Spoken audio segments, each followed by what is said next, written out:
വീണ്ടും ബ്രാൻഡിൻ്റെ മറ്റൊരു മിൽക്ക് കുൽഫി ക്യാൻഡി കിട്ടി. ₹1 3.5 ഹൈ റേറ്റിംഗ് കൊടുക്കേണ്ടി വരും. കാരണം കുൽഫിയുടെ അതേ ടേസ്റ്റ്, നമ്മൾ ഒറിജിനൽ കുൽഫിയൊക്കെ കഴിക്കുന്ന അതേ ഒരു ടേസ്റ്റ് എക്സ്പീരിയൻസ് വായിൽ അറിയാൻ പറ്റുന്നുണ്ട്. 10-20 രൂപയ്ക്കൊക്കെ മേടിക്കുന്ന കുൽഫി ₹1 വാങ്ങി കഴിച്ച പോലെയൊക്കെ ഉണ്ട്. ഇതുപോലൊക്കെ ഒരു ടേസ്റ്റ് വെറൈറ്റി ക്യാൻഡിക്കൊക്കെ വരുന്നത് കൊള്ളാം. ഇത് ശരിക്കും വേർത്തിയാണ് കേട്ടോ, ഈ രൂപയ്ക്ക് ഈ ഒരു taste quality.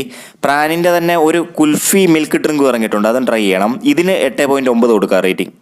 10 രൂപയിലുള്ള പതഞ്ജലിയുടെ hike cracker biscuit ആണ്. 100% ആട്ട എന്ന് പറഞ്ഞാൽ ഒരു 90% കൂടുതൽ ആട്ട പ്രതീക്ഷിക്കാം. കരിഞ്ചീരകം ചേരുന്ന ബിസ്ക്കറ്റുകൾ പൊതുവെ കൂടുതലായിട്ട് കരിഞ്ചീരകത്തിന്റെ ടേസ്റ്റ് മാത്രമായിരുന്നു നമുക്ക് കിട്ടുന്നത്. പക്ഷേ ഇതിൽ നിന്ന് ഒരു സോഫ്റ്റ് ബട്ടർ ടേസ്റ്റ് ആണ് കിട്ടുന്നത്. കൂടുതൽ എക്സ്ട്രാ സ്വീറ്റിന് വേണ്ടി കുറച്ച് ഷുഗറും സ്പ്രിംഗിൾ ചെയ്തിട്ടുണ്ട്. ബട്ടറിന് പുറമെ ഒരു കരിഞ്ചീരകത്തിന്റെ ഒരു ചെറിയ ടേസ്റ്റ് നമുക്ക് കിട്ടുന്നുണ്ട്. ഒരു റേറ്റിംഗ് കൊടുക്കുകയാണെങ്കിൽ 8.3 കൊടുക്കാം 10.